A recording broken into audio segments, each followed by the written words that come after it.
Salam, namaste, and welcome back to Tech Chai. And today is a very, very, very special episode indeed for Tech Chai. Puche kyun?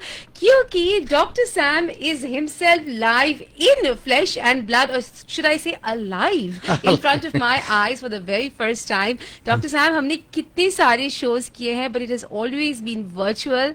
But like we said, when we met each other, we didn't feel like that, and it felt that we have met each other in person, है ना? So कैसा लग रहा है आपको हमारे studio में आके? बहुत अच्छा लग रहा है. मेरे को तो विश्वास ही नहीं हो रहा कि that I have not been there, because in this world we are all digital nomads, right? So I travel all over the world. I have a company in India, in London, in Vancouver, and in California. तो मैं भूल जाता हूँ कि कहाँ पे था कहाँ नहीं था. Yeah. But that human connection is always alive. Very important. Dr. Sam, मैं आपको definitely I want to assure you that wherever in the world you are, you're always in our listeners' hearts and in Radio Zindagi's hearts, because we just love you so much. You add so much to our lives in terms of knowledge, wisdom, and fun. It's always so much energizing and invigorating to talk to you. So अगर आप listeners पहली बार हमारे show में dial in कर रहे हैं, let me remind you that this is Tech Chai, your weekly dose of tech and the latest and greatest in the world of tech, only on Radio Zindagi 1550 AM GHR, with one and only Dr. Sam, founder and CEO of Strategism Inc. It airs every Tuesday at 3:30 PM only on Radio Zindagi. अगर आप Strategism Inc. को contact करना चाहते हैं तो मैं आपको याद दिला दूं, the number to dial is 408-372-7275. You can also email for their wonderful courses and a lot of other help that's available online at training@strategism.com. And you can learn more about them at www.strategisminc.com. And because Dr. Sam is in person today, I would love for some audience members to actually benefit from this. Call him and take a piece of his mind. The studio number to dial if you want to have a tete-a-tete with Dr. Sam is simply 510-770-1550. And with that, once again, welcome to you, Dr. Sam. Dr. Sam. Thank you so much for having me, Roshni. Now I see why all this light is there, which is the Roshni, which brings the light and enlightens each one of us. Is that the reason you're wearing shades inside my studio? You look like $1,000,000, I have to say that.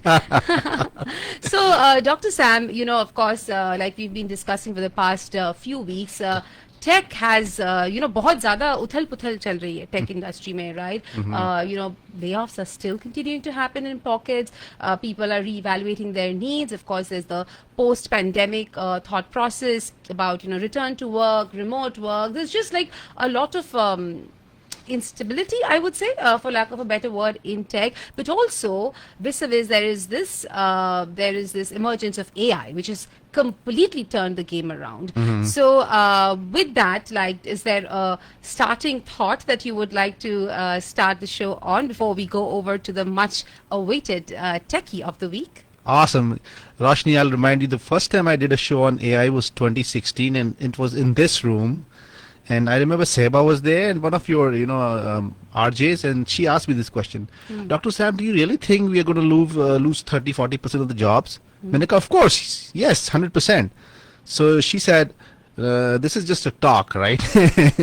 Now today, here we are in 2025, Rashdi, and you will notice that the landscape of the Silicon Valley has shifted. There's a paradigm shift. There's a tectonic shift. And I've seen this 3 times. Pun intended, right? Because California में इतने tectonic plates इधर-उधर होते रहते हैं, earthquakes होते रहते हैं. So pun intended, yeah. And the reason is not only AI, it is the geopolitical stuff, and the interest rates are so high, companies are not willing to invest. And also the aftermath of Corona and COVID, which redefined the property markets and redefined the commercial real estate, which companies undertake to have their teams work from. So there's multiple factors why this has happened. Yeah, this is crazy. And I think that is why, people like yourself who have seen these changes happen over and over again, are so important, because the collective wisdom that you have gained from seeing and experiencing these changes, and then of course you've gotten one step ahead and, made courses out of it, so that people kind of don't lose their mind when everybody else is losing theirs and the market is losing theirs. So thank you so much. But with that, I think it's time for us to also announce the techie of the week. लेकिन उससे पहले मैं थोड़ा सा drama create करती हूँ. Who is going to be the techie of the week? And let's see if my listeners can actually take a guess. Techie of the week. Spotlight. Spotlight. Who is the spotlight on, Dr. Sam, this week? Who is your choice for techie of the week? I believe it is Satya Nadella, so CEO Microsoft. Of course. Why not? Satya Nadella is our techie of the week. So, ये बताइए, Dr. Sam, why? I mean, the most obvious question. Why do you think Satya Nadella is your choice for this week? I mean, if you remember, Roshni, I was there 2014. Microsoft का stock जो है ना $30, $28, $29, $30 में पड़ा रहता था. तो मेरे बहुत एक क्लोज फ्रेंड है, I hope he's listening to the show, Sid Jaitley, you know, Microsoft, he's a director, senior director now. He's been there for 20 years, and I used to tell him, यार तू क्या कर रहा है?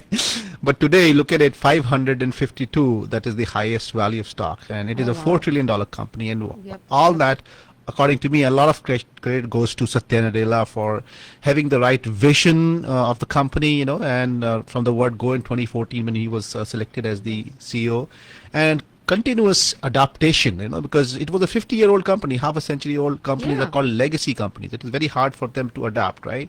And the curiosity to learn and continuously change and be more innovative and in the changing landscape of this industry, they took an early mover advantage and continuously innovating. So I think this is very difficult to find in one single person, and for that reason, I believe Satya Nadella is our techie of the week. So you think he's just not lucky that he was at the right place at the right time, but it's more about, like, you know, his knack for innovation, his curiosity to keep up with the times, and maybe even ahead of the times. I mean, just before him, the atmosphere of Microsoft was very different. Everybody was competing against everybody, and there was no collaboration. Microsoft was actually struggling, you know, because they didn't find the new game. And this one person had 20 plus years of experience in the company itself, right? And could transform, because for me, running a very small company that I started with, you know, $500 in my pocket and grew to $40 million, I struggle every day with that, you know. Oh, yeah. So of that scale, if you are big company, you know, you have millions of enterprise customers, it is not easy to pivot and catapult yourself to the next level. So hats off to Satya, you know, he could do it, and he could transform himself in those moments of crisis and transform his great company into a leading force, a $4 trillion, second largest company in the world. Yeah, so which brings me to my next question, Dr. Sam. Like Microsoft, of course, you know, last time I mentioned FANG companies, but you had a different acronym that you were using, and you know, Microsoft is considered one of those. So why do you think Microsoft? I mean, apart from its financial evaluation, why do you think it's considered such a great company, like always ranked amongst the greatest forever? Yeah, so from FANG, Roshni, we moved on to Magnificent Seven, and these Magnificent Seven are all around technology and AI and chips, and Nvidia is also one of them, because Nvidia is not a software per se company. They're mostly chip and they make chips for, you know, the AI. But the reason Microsoft is considered as the great company, because you know, it is the second largest company, $4 trillion after Nvidia, and taking a company of that size and it's like elephants can dance, right? We all know this. It's very hard for an elephant to dance, and that is why disruption happens, and some startup sitting in some corner in the oblivion starts disrupting their existing business models, and that's the creative theory of destruction from Professor Christensen at Harvard. You know, I've met him a few times during my HPR meetings. So that's what he could do. He could still sustain the business and grow it, and today it is the second largest in the world in 10 years. So hats off to him, hats off to Microsoft, and hats off to all the team members who are making their tremendous contributions on a day-to-day basis. Awesome. Elephants have great memory, though, and that's what I like to remember about them. But yeah, I completely agree with what you're saying. Like, if you have so much, you know, fat, for lack of a better word, and you're not lean, it's very, very difficult to make any change. And I completely agree with your sentiment. Like, even a company of 2-3 people, you know, people are so difficult to, you know, keep them constantly motivated and work together and not compete, or rather, compete with the right mindset. It's just like, I think it's one of the key challenges of leadership, and the ones who ace it are awesome. Anyway, so just double clicking on that, like, how do you think Satya Nadella went there? Like, what he does, how does he do it, and what did he do specifically at Microsoft to reach there? Like, do you have like a certain outline that you think really worked for him that you want to outline for our listeners? Absolutely, Roshni. And think about it. 10 years ago, Microsoft, it was struggling. And why it was struggling? Because everything was moving on the cloud. And Amazon, AWS, was leading the forefront. They had like 70-80% of the market share. So they had taken the big other companies like Microsoft giants and made them a dwarf and a pony in front of them. That was the war between Amazon and Microsoft. And in the enterprise, Microsoft dominated the world. But here, Amazon was, ruling the game completely.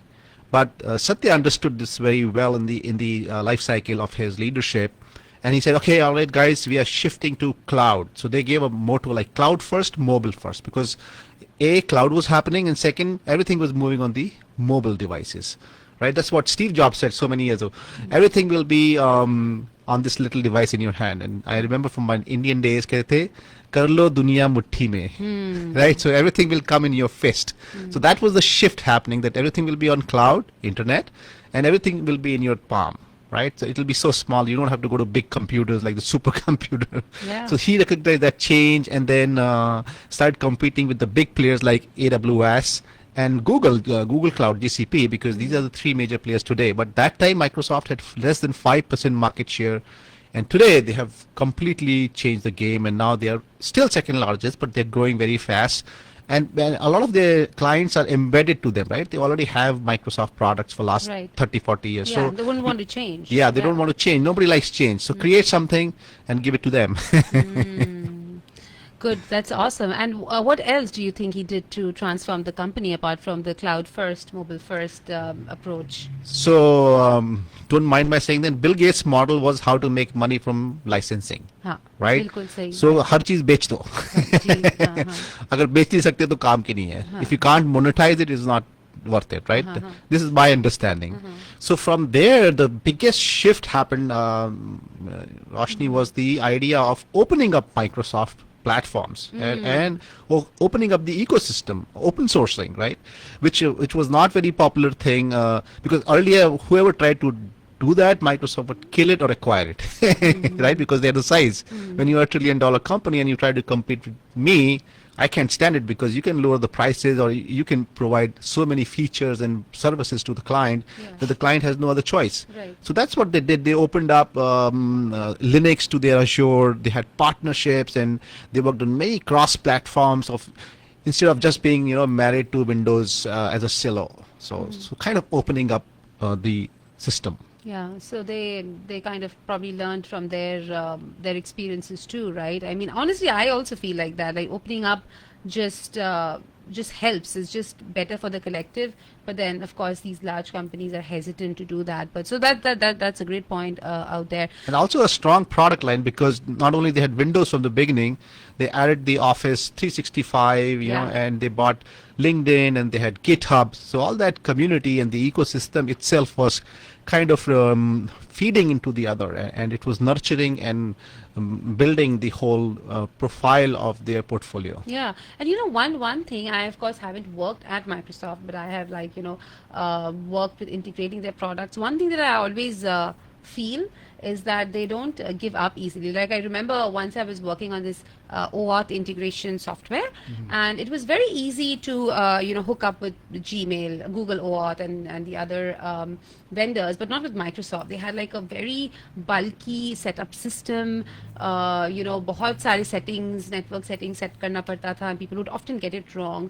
And my prediction at that time was like, people would stop using, because it's just so easy to connect to Gmail. But they're thriving, so they keep at it, and I think they take feedback, and I think that's a recurring theme I'm hearing from you also. They learn and they incorporate it and try to get better, and they cut out all the noise. So I think that's just my... No, absolutely. And what they figured out, that the email system is becoming a commodity, right? So there's no point in competing in a space which is commoditized, right? You have to Right. find new niche, and that's where AI could be the next niche. And they bought companies like Activision. So what is Activision? Is a lot about gaming, right? So now it is combining gaming with AI and Microsoft's core technologies. So all that led to an exciting platform of GitHub, LinkedIn they bought, GitHub they bought. So all this created that base for building the next world-class $4 trillion company. And then how do you think Microsoft handled or is handling the AI monster that was at one point touted to kill off everything, including jobs? Yeah, I mean, Microsoft could have been killed by AI, right? So many companies got killed by AI. For example, if you remember that company, Check.com, their whole business model is gone. I mean, if they're hearing this, I mean, it was gone and they retransformed it. Look at other companies, right? McKinsey and Company, the largest consulting company, doesn't have a business model today. So the idea is that, hey, when you are large, it is very difficult to move around, and they could have been killed by AI. But what Satya did, he took the monster by the thorn, and he invested $10 billion in OpenAI in 2022, and we all know that it's tasty. And all their products, for example, Microsoft 365 has a Copilot now, right? And they have an Azure AI, which is creating new streams of revenue for them. So there's been a tremendous growth in the Azure cloud platforms continuously year over year, and that has really helped Microsoft come to the level where they are, and not only fight the AI monster, but also to meet it at the right point to compete with it. Absolutely. And since we're kind of at the midpoint, actually a little over midpoint, I would like to remind our listeners once more that if you actually want to dial into the studio and have a chat with Dr. Sam and get some gems out of his mind, then the live studio number is 510-770-1550. Please call कीजिए, हमें आपका इंतजार हमेशा रहता है. So, Dr. Sam, coming back to Microsoft again, of course, you outlined very well the technical shifts and the technical transformations and the process transformations that they undertook. But what about the cultural issues? Like you said, it's a 50 years old company and they're bound to struggle from some or the other kind of cultural issues. How do you think Satya Nadella addressed them or fixed them? I mean, like I said before, in order to build a great company and be innovative, you have to talk to so many minds, right? From so many different units, development and testing and business, and collaboration is the key. But prior to Nadella, there was in the Microsoft, the culture was one of competition. One unit was competing with the other unit. So you are looking at each other as a competitor versus collaborating. So that is the biggest shift he made, that everybody has to work together. And not only that, the people who will stay here are the ones who are intellectually curious. Because if somebody who wants to learn, and that is my message to all our listeners on Radio Zindagi today, that, hey, be intellectually curious. I mean, 10 years ago, if you got a job and it did well, and now you are jobless, maybe you lost your curiosity. Maybe you lost your charisma.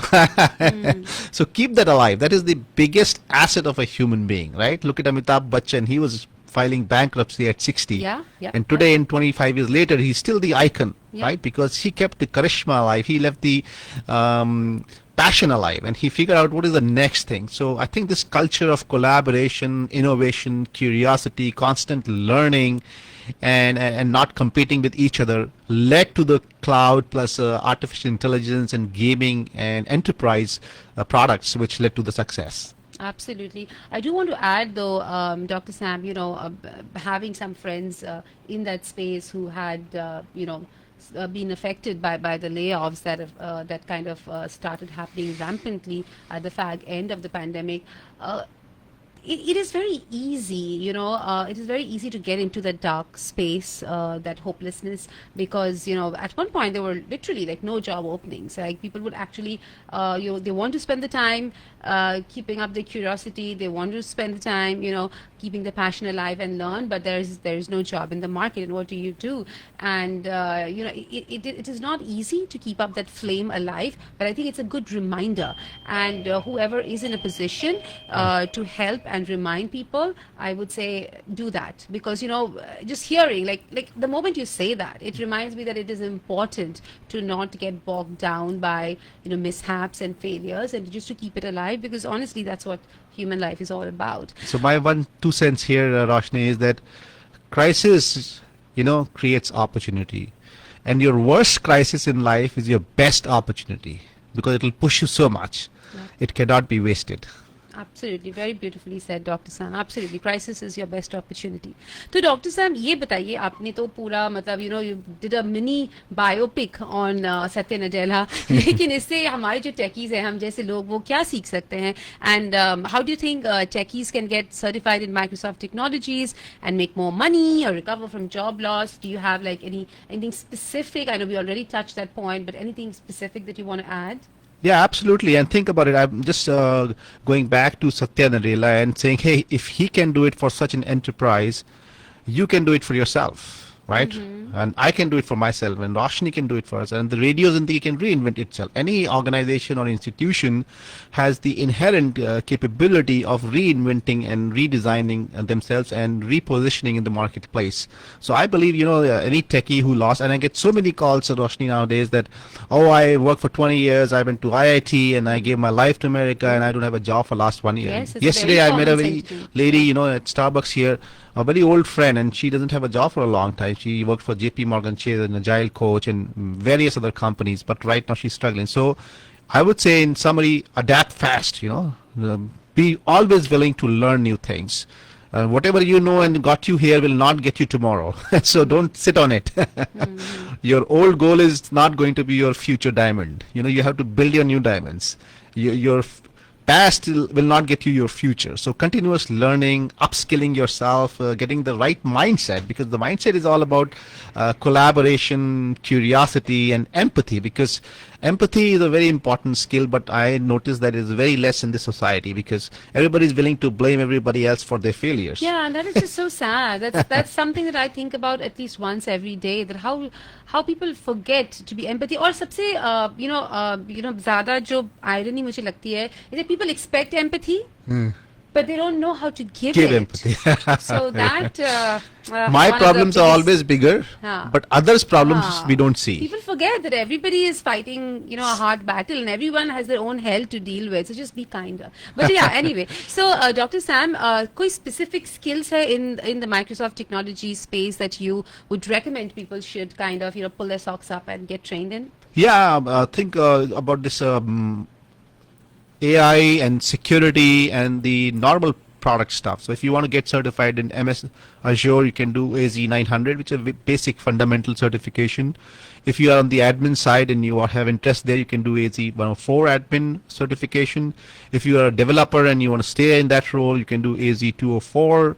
If you're a senior level guy and you've been there, done that, and now want to, pivot to the next role, architect level, AZ 305. These are all on the AI side. But on the security side, you can do SC 900, which is a security fundamental. On the AI side, you can want to start with a fundamental course. There are many of them, but AI 900 is one of them. And of course, the standard productivity tools like MS 365 on the enterprise side will definitely help. Awesome. That's great, and I love how you categorize that. One is, of course, as your AI, and then the security space, and all of them have pretty strong. Job opportunities. It's cyclical, but eventually, security is a very important space too. So, Dr. Sam, जाते please मेरे listeners को बताइए कि strategism जो आपका baby है, you're founder and CEO of Strategism Inc. How can strategism help on the training side, and what can strategism do apart from training for our techies and non-techies? We're a little short on time, but if you can just wrap that in one answer, that would be great. Yeah, so, I think that Roshni, we have to get trained and reskilled. Like I said about Satya and in Microsoft, everybody has to learn, and their training schedule is checked by the boss. Yeah. So they're spending money and time for their team to learn AI. Everybody has to know Copilot. If you don't know Copilot, you're lost in Microsoft. Same thing applies to us, right? So we have a battery of expert trainers who work in these technologies for last many years, and they work on Microsoft technologies. They're experts. They know they're certified to them, and they understand the culture and everything. So I would say, if you want to get a MS Azure certification or AI certifications or DevOps certification, these 2 3, and you can put that on your resume. Microsoft, they don't know you, but if you put Microsoft, Amazon, Google logo on your resume, that talks. Money talks. It does. Brand talk. Yeah, and from our perspective, what we provide as a special piece is coaching and mentoring. I have been a coach myself for last 20, 25 years, and Strategism has been there, 17 years, a $40 billion company. So we mentor them, we give all that knowledge, we get their resumes ready, we give them mocks and prepare them, and we have a wide network of corporate clients, and especially people who got laid off, we give them personal guidance and make them achieve their goals. So end to end support till they get a job, and even after that if they need, if they're struggling anywhere. Absolutely. And that actually brings us to the end of the show. मैं फिर से याद दिलाना चाहती हूँ to our audience about the Strategism contact points. If you want to call, the number is 408-372-7275. If you want to email and inquire about courses and all the good things that Dr. Sam just summarized, the email address is training@strategisminc.com. But of course, you can read out more on them at www.strategisminc.com. जाते जाते आपके लिए एक छोटा सा poem, Dr. Sam, because this is the first time I'm seeing you in flesh and blood, and I'm so happy. From circuits hum and logic's art, a leader builds a world apart. He sees the future sleek and bright and guides the code with focused light. Wow. So thank you so much, Dr. Sam. I am elated that we could actually have this dialogue face to face. See you once again, my dear listeners, only on Radio Zindagi 1550 AM GHR at Tuesday 3:30 p.m. with yet another episode, invigorating, energizing, and an experience that you can only learn from on Radio Zindagi every Tuesday at 3:30 p.m. Till I then, wish all the listeners a very happy day and exciting future ahead. I can tell you it is going to be exciting and fantastic time. AI is booming, and this is going to be the Silicon Valley. San Francisco is going to be the hub. So be excited, and I want to thank the Radio Zindagi team, Rashni, Seba, everybody for putting up all this together. Thank you so much. absolutely. Thank you so much, Dr. Sam. With that, tata bye-bye for today. See you once again very soon.